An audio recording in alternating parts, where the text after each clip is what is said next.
Olá, sejam muito bem-vindos ao meu canal. Para quem não me conhece, eu me chamo Emanuele e esse é o canal 3 da Madrugada.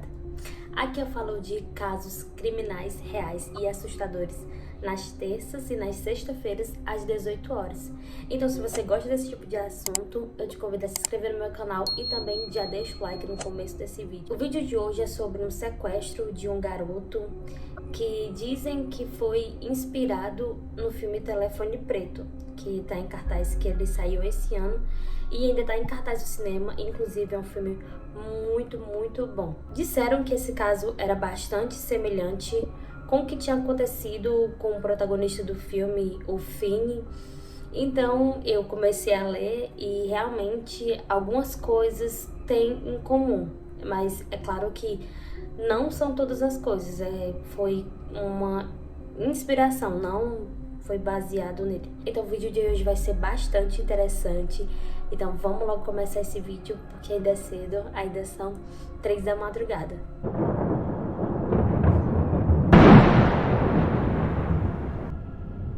Steven Gregory Steiner nasceu no dia 18 de abril de 1965 em Merced, na Califórnia. Ele tinha 3 irmãs e um irmão que era 4 anos mais velho que ele, e ele morava com seus 4 irmãos e os seus pais, que era Delbert Steiner e Kay Steiner. O Steven ele levava uma vida bastante normal, uma vida comum, como de qualquer adolescente americano. Ele tinha o costume de ir sozinho para a escola, andar sozinho. A escola dele ficava só 4 quadras da casa dele, então ele tinha o costume de andar sozinho. E a vida dos pais dele, a infância dele, a adolescência dele era bastante normal, não tinha nada de extraordinário, não tinha nada de especial. Apesar da vida dele ser bastante normal, tudo deu uma reviravolta no dia 4 de dezembro de 1972. Quando Steve estava voltando da escola para casa, ele foi abordado por um homem que se dizia se chamar Edward Avery Murphy. Ele se aproximou do Steven, dizendo que era um representante da igreja, e começou a conversar com o Steven, perguntando se a mãe dele tinha alguma coisa que ela não quisesse mais e pudesse doar para a igreja. Então ele começou a conversar com o Steve até que ele acabou ganhando a confiança dele. Então eles dois começaram a conversar e o Murphy convenceu o Steven a levar ele até a casa dele para saber se a mãe dele tinha alguma coisa assim para doar para a igreja. Só que o Murphy, ele não era representante de igreja nenhuma e também não era um homem que iria sequestrar o Steven. Na verdade, ele era como se fosse uma ponte entre o Steven e o verdadeiro sequestrador. O Murphy acreditava que ele estava ajudando o Steven a ser sequestrado para o Steven ter uma criação religiosa. Mas na verdade, o Murphy ele tinha sido manipulado por Kenneth Pernell. Nascido no Texas, Kenneth Pernell ele teve uma infância bastante conturbada. Ainda na infância, o seu pai abandonou ele e a mãe dele também, os irmãos dele. Ele passou boa parte de sua adolescência entrando e saindo de instituições para jovens, e a maioria dos crimes que ele cometia era desordem e assédio sexual. Fora essas internações para jovens com problemas de conduta, ele também passou boa parte entrando e saindo de clínica psiquiátrica. Kenneth já tinha sido preso por 4 anos por ter abusado sexualmente de um garoto e também por ter se passado por um policial. Ele chegou a escapar de um hospital psiquiátrico, mas logo ele foi capturado. O comportamento do Kenneth mostrava que ele tinha uma grande capacidade de manipulação, e foi aí que ele conseguiu manipular o Evan Murphy para poder ajudar a sequestrar garotos. O Murphy acreditava que sequestrando esses garotos, ele estava levando os garotos até Deus, mas na verdade estava levando os garotos para um criminoso sexual. Quando o carro dirigido por Kenneth parou, o Murphy entrou no carro e, como o Steven tinha sido convencido pelo Murphy de que ele era uma pessoa religiosa e só queria algumas coisas assim da família dele, então ele seguiu. O Murphy entrou dentro do carro e quando ele entrou dentro do carro, ele foi mantido em silêncio por Murphy enquanto o Kenneth dirigia para muito longe do local onde o Steven foi pego. Kenneth dirigiu até o condado de Mendocino, que ficava a cerca de 300 quilômetros onde o Steven foi pego. O Kenneth parou o carro em uma cabana no Vale Cates, que era um local meio rural, que ficava entre Merced e Mariposa, e também o local era conhecido por ser bastante isolado. E quando o Kenneth chegou nessa cabana, ele começou a fazer um tratamento cerebral com o Steven. Kenneth convenceu o Steven que ele era o guardião legal dele, que os pais dele não queriam mais ele, pois eles já tinham criança demais para sustentar. Então era uma forma de dar ao Steven um novo lar, alguém para cuidar dele, para que pudesse cuidar direito dele. Então o Kenneth disse isso pro Steve, que o pai dele não queria mais ele, a mãe dele não queria mais ele, e o Steven acabou se convencendo disso e ficou lá na cabana com o Kenneth. Em poucas horas de sequestro, o Steve teve que processar todas as informações que o Kenneth estava dando para ele. E poucas horas depois ele disse que o Steven tinha que chamar ele de pai e também que o Steven não se chamaria mais Steven. Daquele momento em diante ele se chamaria Dennis Sparrow. Mesmo essas situações acontecendo ser muito traumatizante para uma criança, o pior ainda estava por vir. Durante 7 anos, o Steven foi obrigado a chamar o seu sequestrador de pai. Fora isso, ele sofria abuso sexual diariamente. Fora os abusos sexuais, o Steven ele era obrigado a usar drogas e também se embebedar, se alcoolizar. Logo na infância, porque quando o Steven foi sequestrado ele era uma criança, então o Kenneth obrigava ele a fazer todas essas coisas. Fora isso, ele também era obrigado a frequentar motel com o Kenneth. E lá no motel ele era obrigado a usar drogas, a usar álcool, e também ele era obrigado a assistir o Kenneth com outras mulheres, garotas de programa, como também ele era obrigado por muitas vezes a participar desses atos sexuais, desse homenagem, não sei nem o que falar. Disso que o Kenneth fazia, ele era obrigado a participar também. E isso tudo ao longo de 7 anos. O Steve também passou a morar em diversas cidades. O Kenneth levava ele para se mudar constantemente. Também ele foi matriculado em diversas escolas com um documento falso, com um nome falso que o Kenneth deu para ele com o nome de Dennis Sparrow. E ele, mesmo sabendo que tinha sido sequestrado, ele, como se ele não soubesse da sua verdadeira identidade. Ele realmente sofreu uma lavagem cerebral. Ele realmente acreditava que os pais dele não queriam ele. E mesmo a sua foto ter sido espalhada em televisão, em jornal, as pessoas também não reconheciam ele. E ele não conseguia chegar para outras pessoas e falar: olha, eu sou o garoto que foi sequestrado. Ele não sabia falar porque ele não acreditava que tinha sido sequestrado. Ele, na verdade, achava que tinha sido entregue.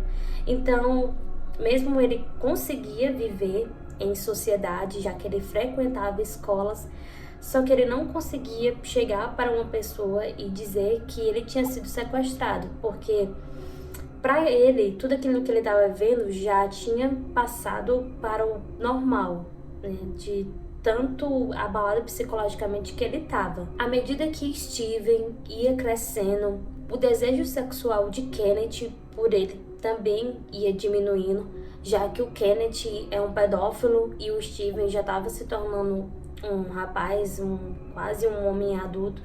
Então, o Kenneth tinha diminuído o desejo sexual pelo Steven.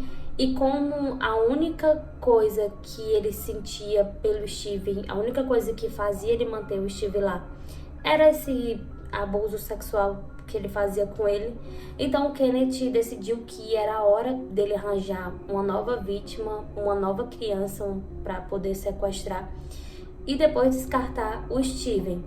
E quando o Steven soube disso, ele ficou abalado psicologicamente, porque ele não conseguia ver, não que ele tivesse inveja ou vontade de ficar lá, mas ele não conseguia imaginar outro garoto passar por aquilo que ele estava passando. O Kenneth, ele era bastante inteligente.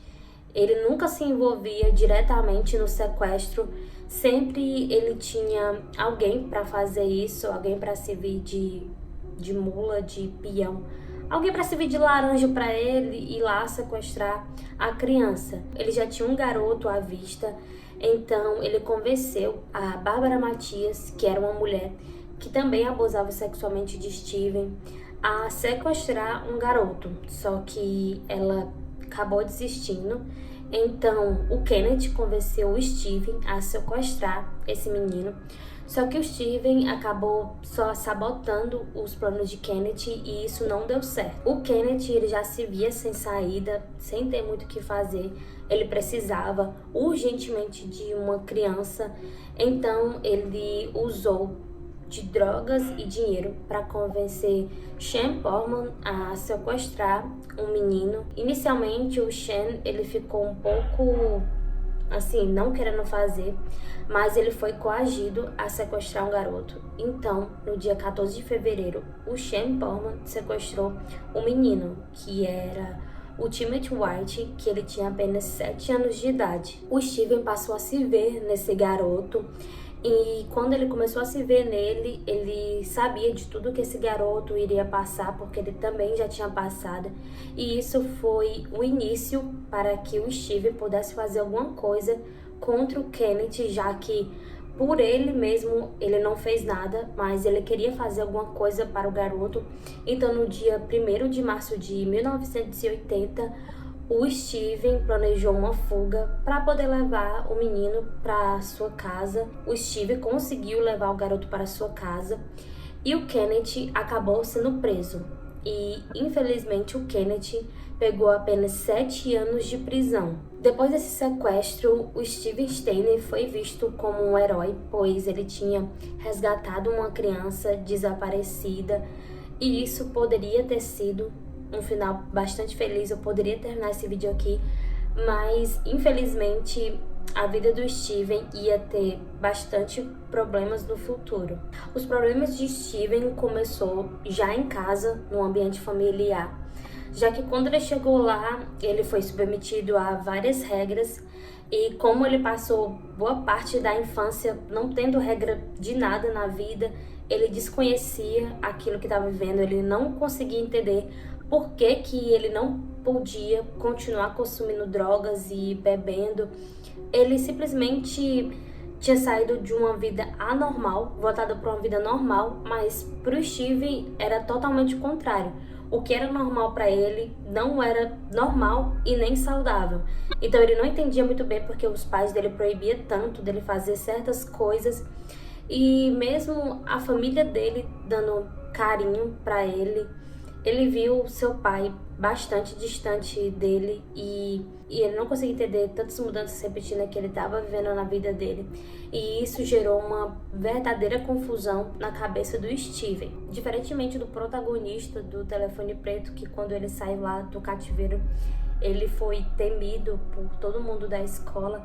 Na verdade, o Steven, ele tinha sua vida toda espalhada na manchete do jornal, como os abusos sexuais, o consumo de droga, consumo de álcool, e isso tudo era bastante coisa por um adolescente de apenas 14 anos de idade.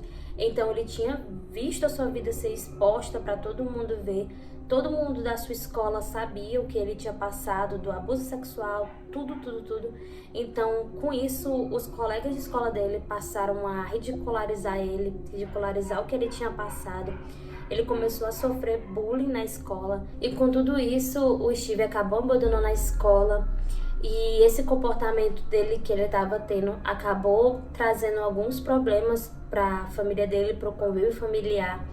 O Steven, na cabeça dele, ele acreditava que seria melhor ele não ter voltado para casa, que a família dele estava muito melhor sem ele. E ele não conseguia também procurar ajuda psicológica, pois ele não sabia falar dos traumas que ele tinha sofrido, dos abusos que ele tinha sofrido. Então, ele foi começando a guardar tudo para ele. E a situação da casa da família começou a ser uma situação bastante desconfortável e bastante extrema.